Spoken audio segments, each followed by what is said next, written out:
You so fucking precious when you smile. Hit it from the back and drive you wild. Girl, I lose myself up in those eyes. How's it going, Screen Queens? I'm Keith. And I'm Kiefer.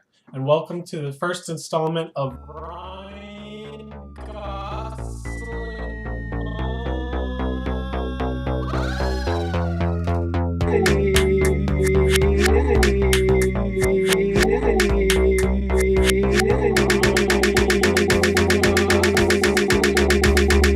Ryan Gosling. I think it's important to celebrate Ryan Gosling, especially in this Lovers Month here.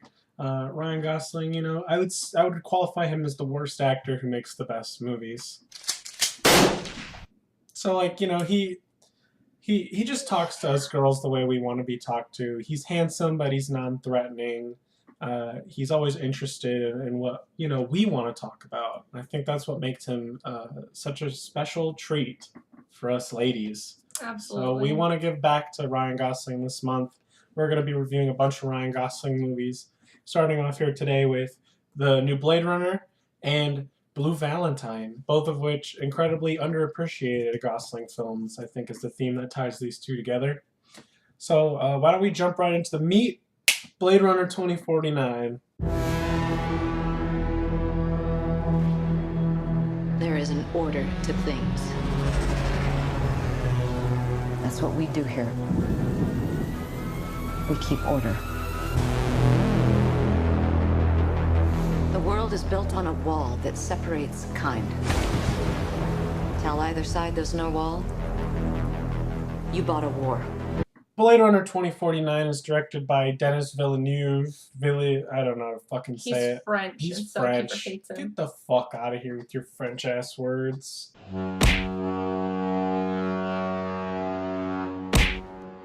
Stars Ryan Gosling, of course. A little bit of Harrison Ford in there. So Blade Runner 2049 came out last year. It was a technical marvel, but a box office bomb. Which, I mean, in all fairness, means that it stayed true to its roots.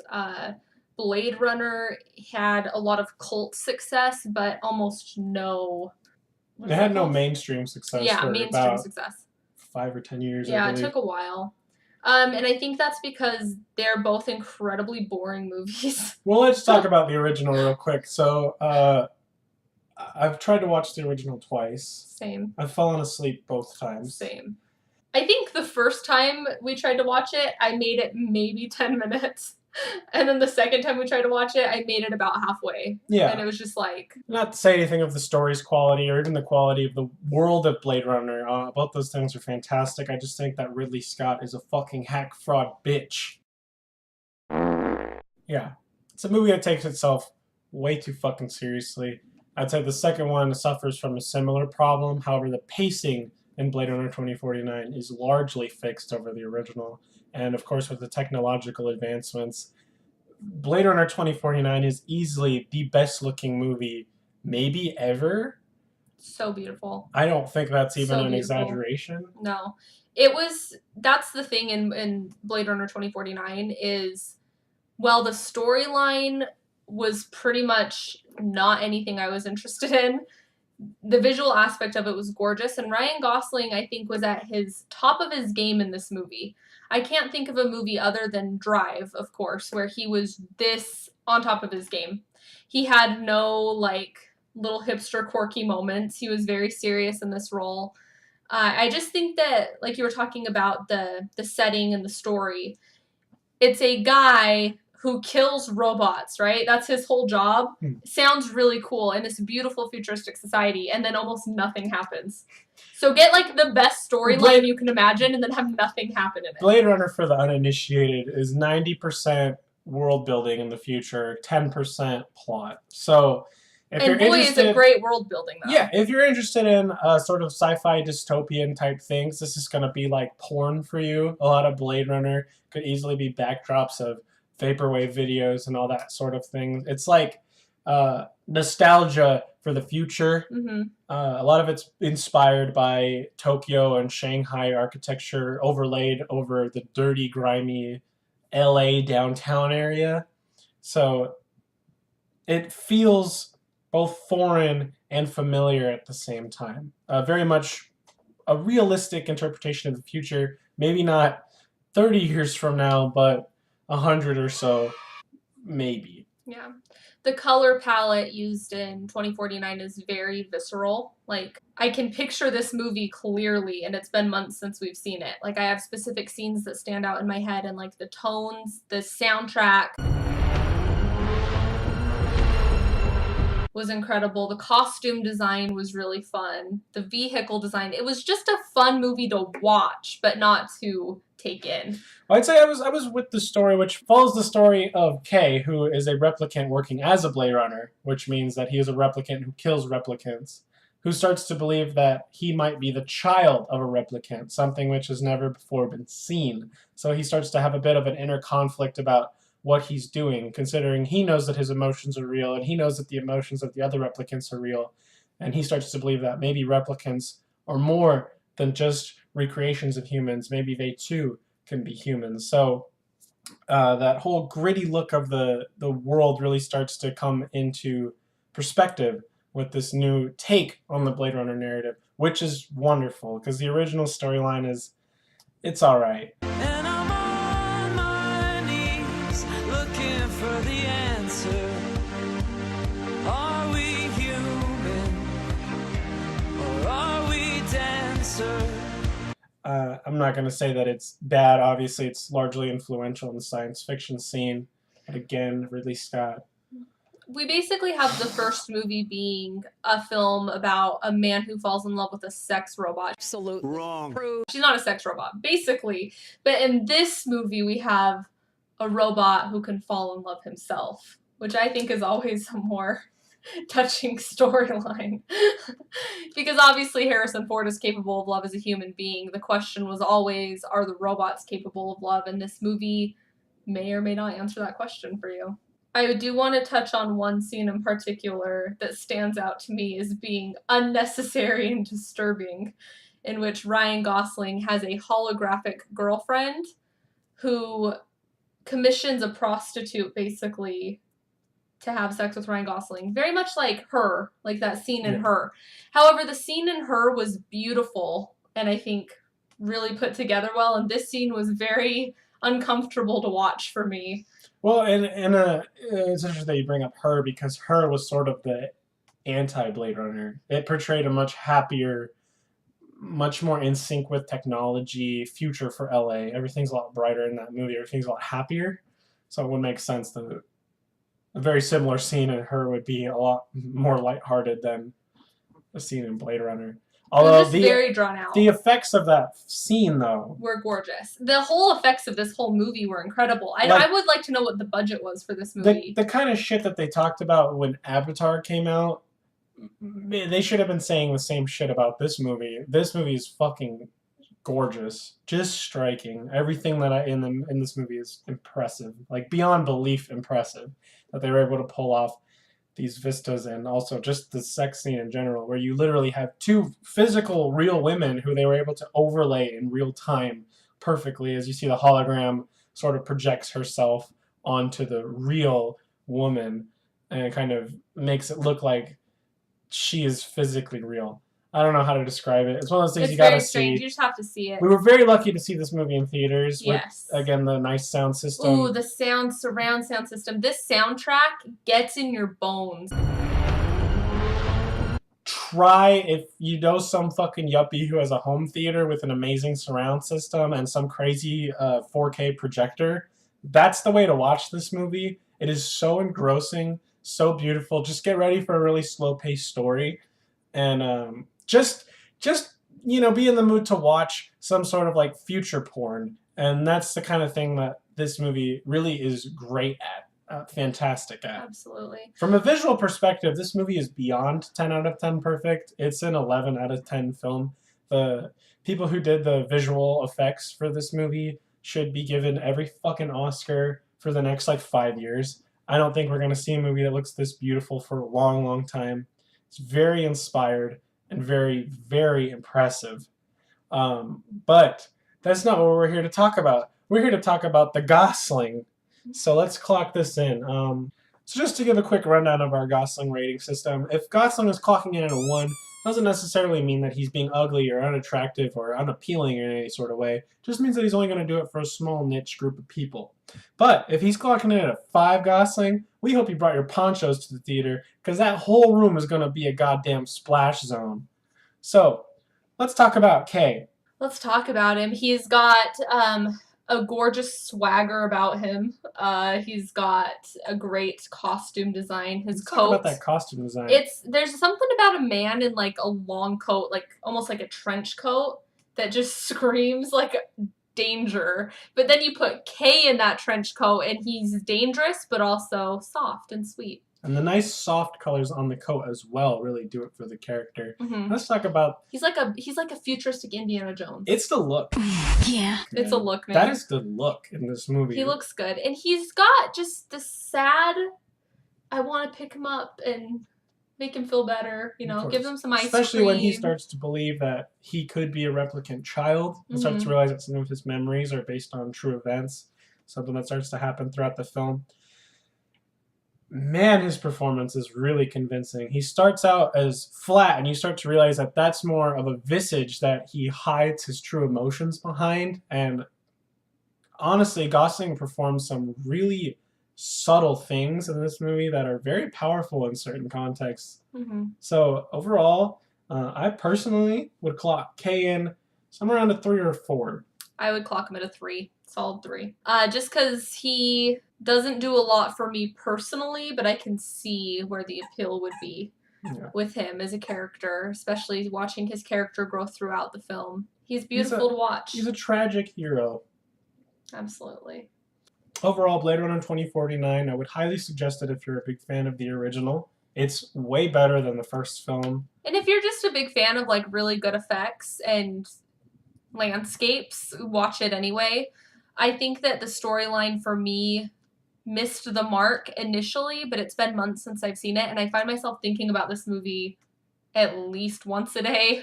I agree. It's constant. Like, I'll just like remember a scene and be like, ooh, that was a good scene. So I think that it's good just to watch. Walking out of the theater, I remember very strongly disliking the movie. Yeah.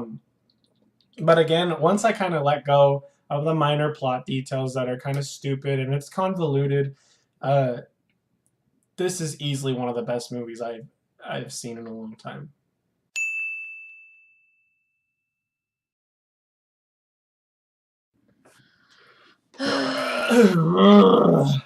The second movie in Gosling Month is one of my top 5 favorite movies of all time.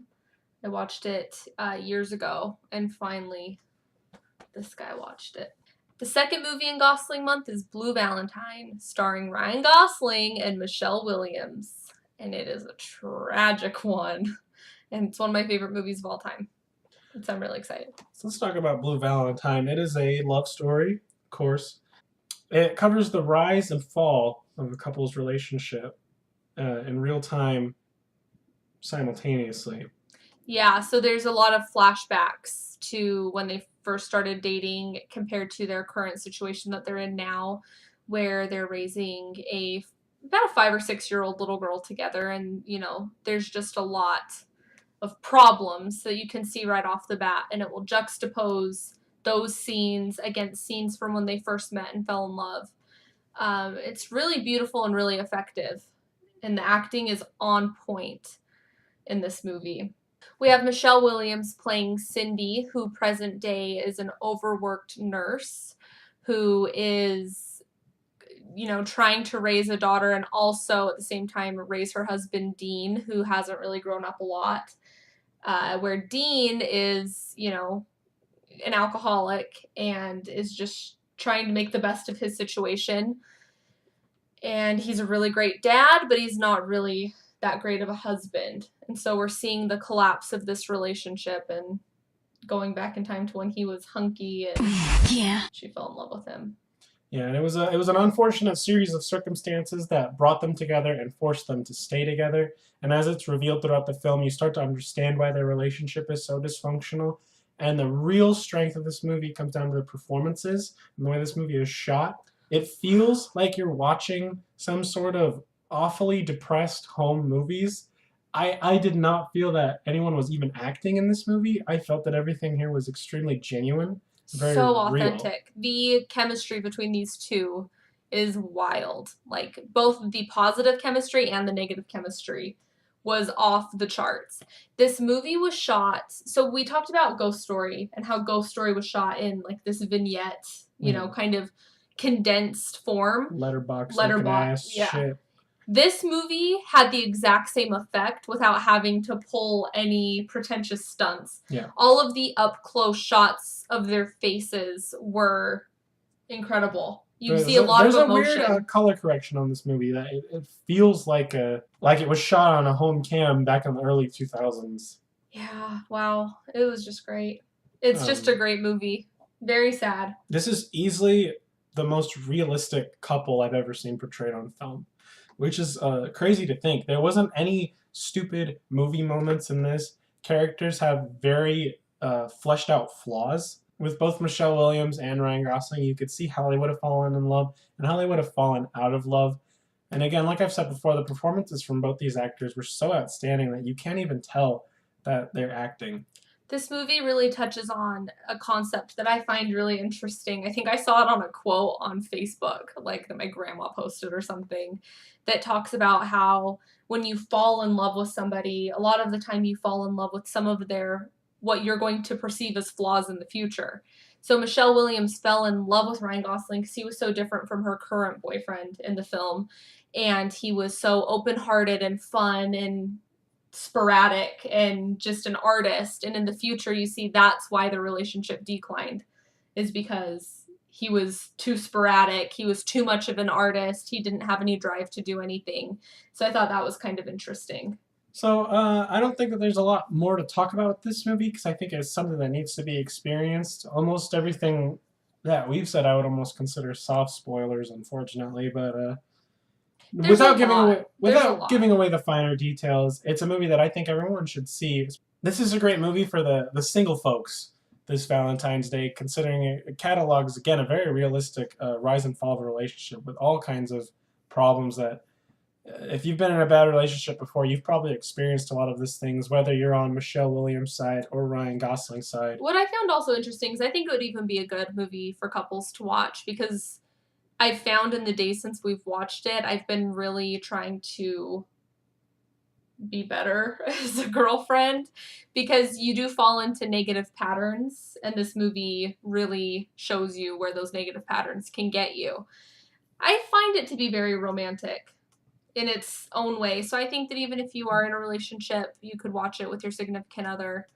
There's moments that are really touching and might help you open up the communication lines, if anything. Absolutely. It's a gritty romance. Yeah, rate that Gosling. So let's get into that Gosling, baby. We get two takes on Gosling in this movie. Of course, the Gosling in the past when she first meets him, who's the dreamboat hunk Gosling that we all know and love, and also the Gosling in the future, who's sort of let his health go by the wayside and has sort of become a soft, abusive, hard alcoholic. Again, even the Gosling in the future is such a great dad, and he still has such a love for his wife. I would say, if we're talking about the Gosling at the beginning of this film, who also is a musician and has an original track on this movie, if that's any consolation for you, I would clock young Gosling in this movie in at a 5. Yeah. Easily. Dreamboat hunk going on here in the beginning. Sort of balanced out by, in the future, he's more of a 3. Look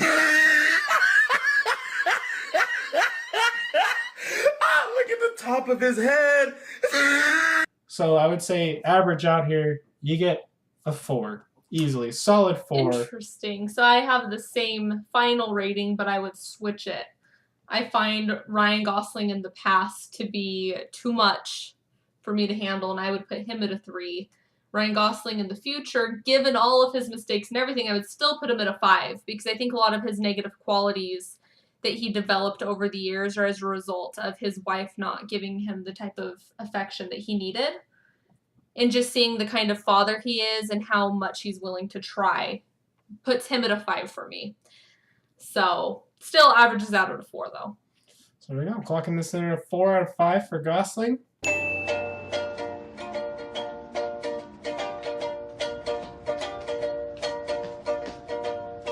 You always hurt the ones you love.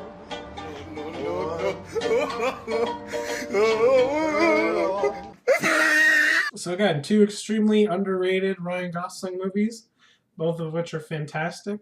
This one you don't need to go right out of 4K Ultra Turbo Theater for this one. You can go ahead and watch it on your home little fucking cathode ray tube television from the fucking 1960s. That might even make it better. I don't know, because it's so quaint. Blue Valentine, Blade Runner 2049, high recommendations. Both great Goslings. Not only in the you know what I'm saying, the fucking that department, but also in the performing department as well.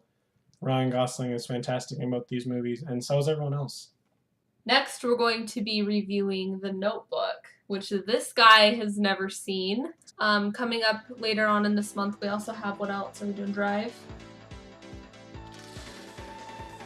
We're going to be watching all kinds of Gosling. Don't even worry about it, folks. So we got Lars and the Real Girl. We got Crazy Stupid Love. We got Drive. We got Half Nelson. We got Fractured. We got The Notebook. I'm just going to go on IMDb and find the most weird shit Ryan Gosling's been in. You're going to get that. It's going to be a great Gosling month, folks. So if you know of any great Gosling movies that might fall under our radar, let us know. And also let us know if you've seen these 2 films, what you thought about them. I'm very curious to know, because I know that Blade Runner was very divisive, and I never have met anybody who's seen Blue Valentine, so curious to see. See both. If you hate Blade Runner, it'll still be the most beautiful movie you've ever seen. This movie bends Avatar over the table and just takes the town, so...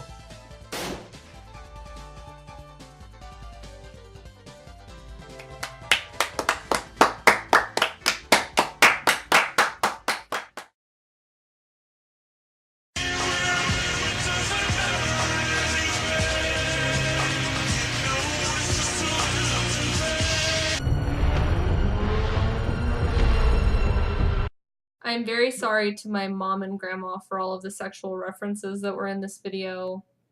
Kiefer can't control himself. And I'm also sorry to Kiefer's grandma if she's watching these. And I'm sorry if you're uncomfortable.